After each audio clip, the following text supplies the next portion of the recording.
Liftoff. We have a liftoff.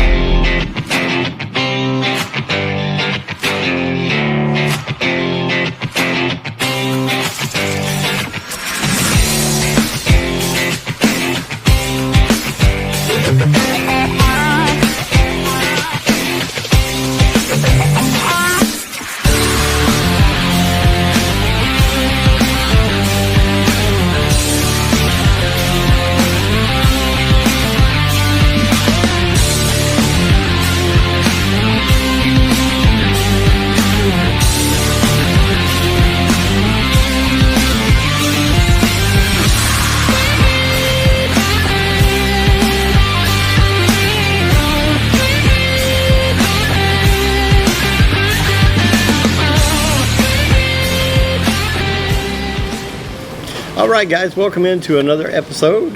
Bruce and Big Mike Take on the World. I'm Douglas Bruce, along with my co-host and wingman extraordinaire, Big Mike Fisher. Big Mike, how the hell are you, buddy? Doing great, man. How about yourself? Doing awesome. I tell you, of course, we're here in paradise. We're coming to you from the Philippines, Cebu City, and here at Grand Residence. Big Mike, we've got an interesting show. We're kind of targeting the expats today.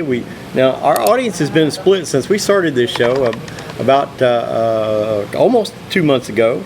Our audience has been kind of split between Filipinos and expats. So we're going to do one for the expats today. Last time we talked about more geared towards the Filipinos, but we want to talk about lowering your expectations. You and I have a joke all the time about lowered expectations. It was a Saturday Night Live skit from, I don't know, 30 or 40 years ago, you know, back when you and I were young guys watching Saturday Night Live, and they did this thing called lowered expectations. Well, you kind of got to have that when you come here from the U.S. especially, because it's not going to be the same, guys. You can't come here, and I've learned this the hard way. You can't come here and be a perfectionist, Big Mike. Well, you know, I've been fortunate to live on a few islands, and I tell you, yeah, you lived a lot of time in Hawaii. Okinawa, Japan as a kid, and Okinawa, Japan as an adult. Hawaii, Guam, the Philippines. You know, two places in the Philippines for long term. It's an island thing, man. Yeah, you know. Yeah. I've always heard that. You know, they're on island time, That's like right. in Hawaii. Sure, you know. So, but even then, things did slow down a little bit more here. You know, and I believe it's because there's just so many. It's so congested, and it, you know, whereas in Guam we were spread out, in Hawaii it's congested also, but it's just not as in your face as here, is what I would say. You know. Yeah, like what I say is the good enough, you know, it's good enough, you know, where here that really is a phrase that you have to get used to. I had a good friend that lived in Hawaii, had moved out there, and they were trying to get used to believe it or not, there's, you know, according to them, there is a little bit of culture shock moving to Hawaii.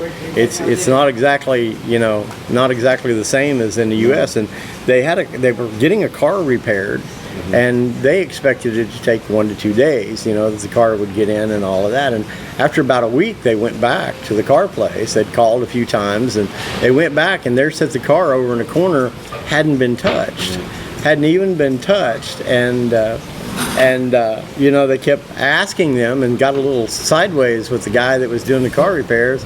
And I hope I get the terminology right. He called the guy, he told him, he said, "You're a Howie, you're lucky we're fixing it at all." Yeah. You know, so you'll get that. Yeah. You know, they're a Howie. And so that kind of let him know that, you know, look, they're on their own time frame there. Yeah. And here it's not an aggressive thing. Like in Hawaii, even on Fridays, Pauhana Friday, Fridays always finished early. Work is always finished early. So here it's just it's really ingrained. Like, you know, my wife is always, you know that. I mean, but I've kind of fallen into that now. I'm retired. I don't have to always, you know, and in the beginning, you know, I hear it is 15 years. I still get a little bit frustrated. Yeah. But yeah. I have to remind myself, don't get so frustrated, because no matter what, it always works out. Do you hear that in your mind? Lowered expectations. Yes, that little it doesn't jingle. Fresh, you're all worked up, you know. And I'm like, every time we want to go someplace, we're late, and I'm like, but we still get there, we still eat, everything is still worked out. So why sweat the small shit, you know? Yeah. And how dare I get my expectations Yeah. up? Yeah. Exactly. Exactly. It's all my fault. You know, they're famously late here. You know. Yeah. You know. Well, Okinawa, they say Okinawa time. Yeah. So yeah. it's, and they're late. I mean, I had a Japanese friend when I was a kid. He was a real rich guy, and he had race cars, and he owned a pet shop, and he was friends with my family, and he would take us places. And he would always tell us, Mike, be at my shop at this time. Well, me as an American kid, I'm there 15 minutes early. Sure. And I'd end up waiting out in front of his shop for 2 hours. Yeah. And he'd come, sorry, Mike-san, Okinawa time. You know? Yeah. Damn right. And even here, like, you know, sometimes they'll tell me, like, I'll go by the front desk and they'll tell me something will be ready by 2 p.m. and I'm like, is that 2 p.m. white guy time, or is that 2 p.m. Filipina time? And they're Plus like, or minus. Filipina time, sir. Filipina. Like, okay, well, I'll just come by tomorrow morning and pick it up, so I know it'll be here. But they're famously late here. You know, 1 p.m. means 3 p.m. if you're lucky. Can mean 1 p.m. the next day, kind of thing. I've had guys, you know, coming to the farm and that sort of thing tell me, you know, so then I make a special trip to the farm, and I'm there, like you said, 30 minutes early, waiting for them to get there and make sure everything is placed. And then 2 hours later, they're still not there. And I got to where, and of course I'm a little more, because I'm completely retired now, other than what we're doing here. I got to where that I would tell them, if you're more than 15 minutes late, I won't be there, and you won't be buying any roosters today. I basically stopped selling. Yeah. Because I don't need money, and it's frustrating. Yeah. But I keep telling we talk this lowered expectation stuff, and so I think if I don't need it, why put myself? Yeah. Why do it? People every day, Mike, can I come and buy some roosters? And I'm not interested. April has told me that it's she calls it mañana habit. Mañana habit. It means the always being late. Famously being late. So in Tagalog, it's mañana habit. I'm sure it's probably something different here. Holidays, extended holidays. It seems like there's always another holiday, There's no separation of church and state, for number one. And that includes Islam. So they give the Muslim holidays and the Christians, the Catholic Christian holidays.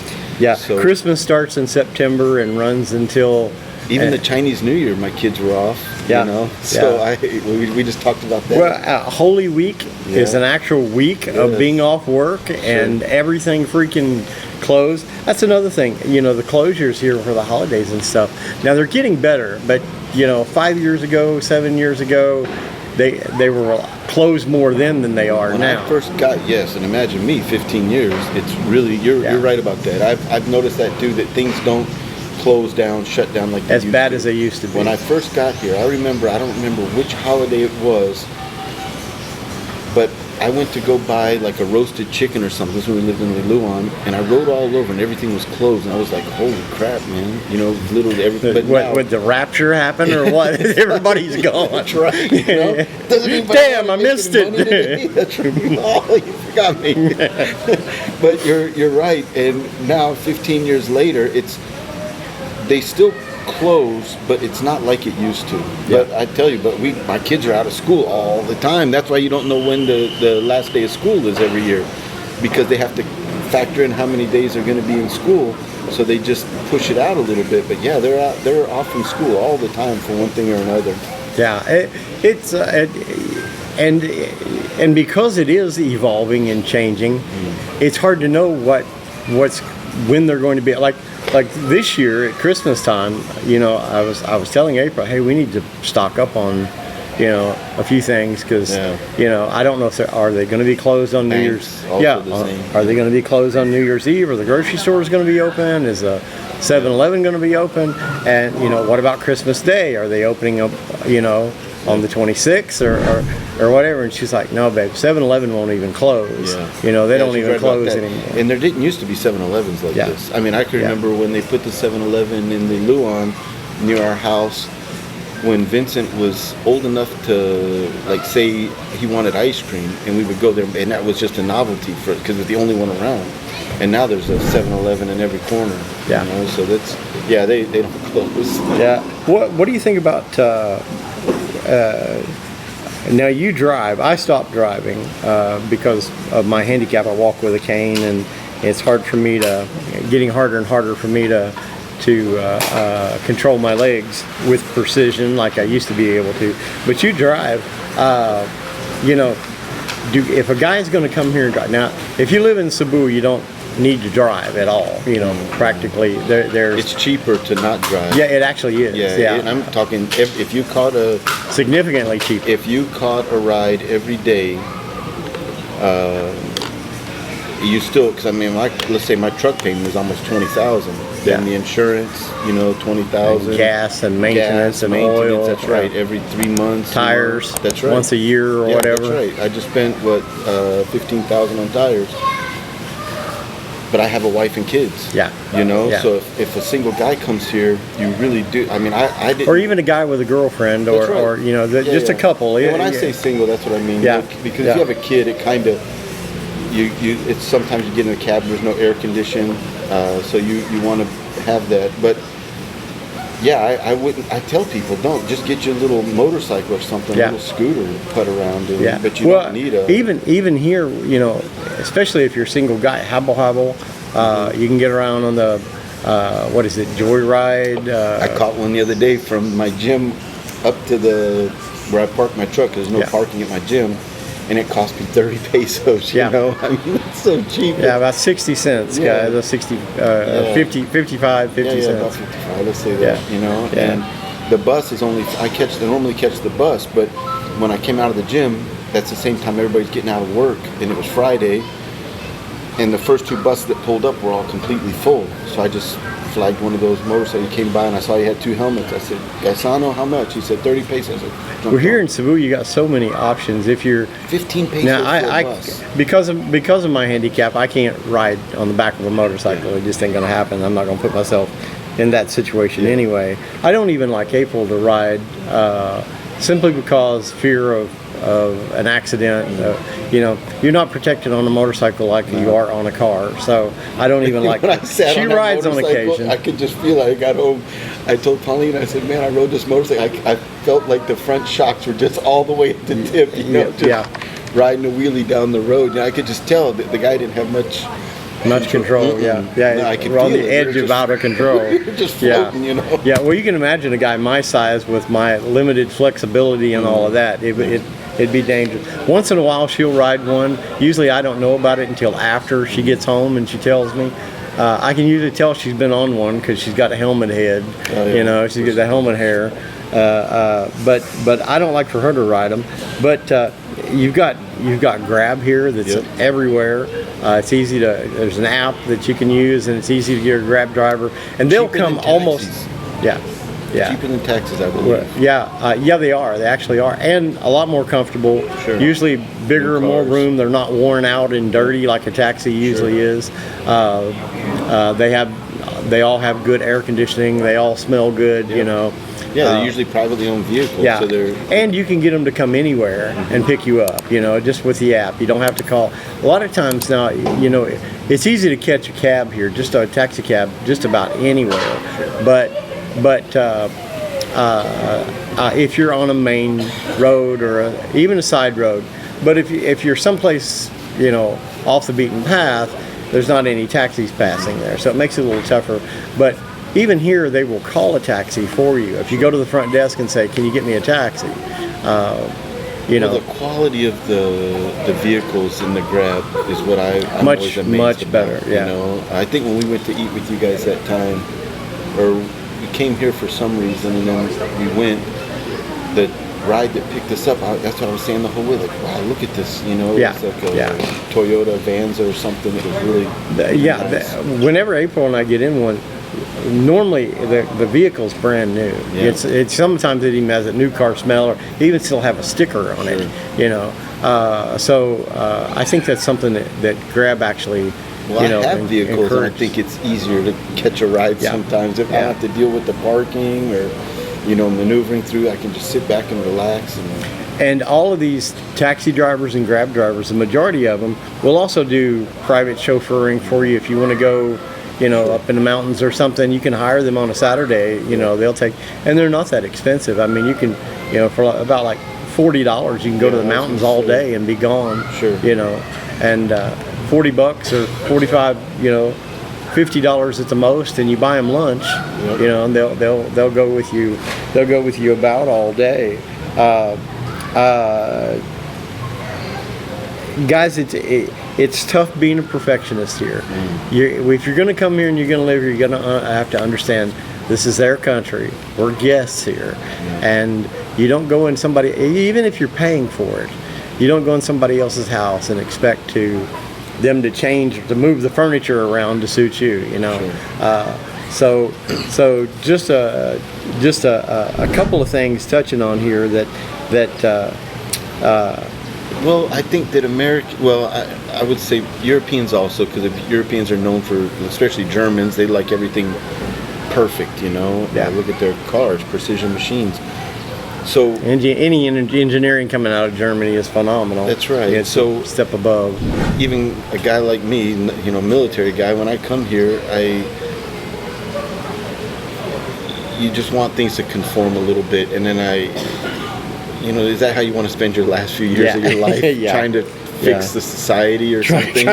Trying to change the 120 million people that live in the Philippines. Yeah, just what I would recommend is not every city or every town is the same. You know, they're all different. I mean, even because when I got here, there weren't cars. There was no cars in my old subdivision, you know. In fact, when I bought mine in 2013 or 2014, that's when they started releasing bank money. That's when they started loaning money like that to people. Now there's cars everywhere. So people used to walk, so they didn't go far. You know, when they say the province, it might just be outside of town, but they still call it a province.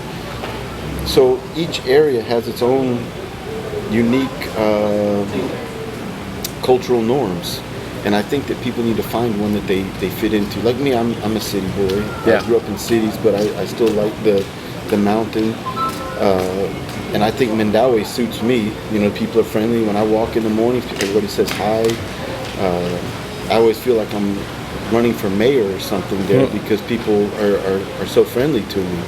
So, but then again, when I walked into my house the first day, my freshly built house,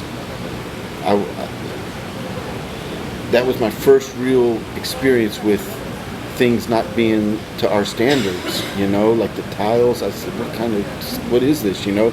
But then when I went and looked in every house, my neighbor, hey, can I look at yours? I was like, God, they're all like this, man. You know, I can't cause a revolt now, you know? So you just have to bite the bullet on a lot of it, you know? I was talking to a lady, American woman. There's a couple of women that came and stayed a couple of weeks here, ladies from the States. They worked for a Filipino man, and he has a condo here, and they were looking for a place to go on vacation, and he told them, said, go to the Philippines and use my condo. I've got family there. They'll treat you like family. And I was talking to him yesterday. They're actually leaving today, but I was talking to him yesterday, and I asked him, I said, what was your experience like here in the Philippines? You've been here a couple of weeks. Give me your opinion on the Philippines. And the one lady was like, well, it was disappointing in ways. She was talking about the poverty. She was talking about a little bit of shock for an American woman to come here and to see the dirtier side of town or the poorer side of town. You know, not used to seeing that anymore in the U.S. But I said, well, what was the most positive thing about visiting here? And she said, oh, that one's easy. The people. Yeah. She said the kindness of the people is just off the chart. Yeah, I totally agree, and that's why I'm here.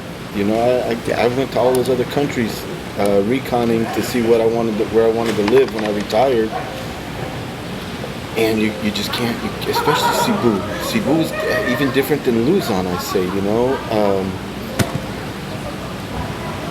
Here, anytime I would need, if I just needed something, I can just walk on the street and ask for help, and they'll really help me. Yeah. Whereas in Japan, I wouldn't get that. Yeah. You know, I remember when my car broke on the side of the road in Japan, I ended up having to call my Japanese friend because, you know, nobody's going to stop to help. Yeah. So here they will. You know, that's the one thing we can say about the Philippines. The people here, the kindness and the generosity of people. Just don't overstay your welcome, you know, or take advantage of that. Well, I think having patience, you know, I think if you want to come here and you want to live here and make this a full-time deal, having patience or developing patience will serve you quite well. Yeah, absolutely. You having patience, it took a while. Absolutely. Yeah, it sure did. I had to learn.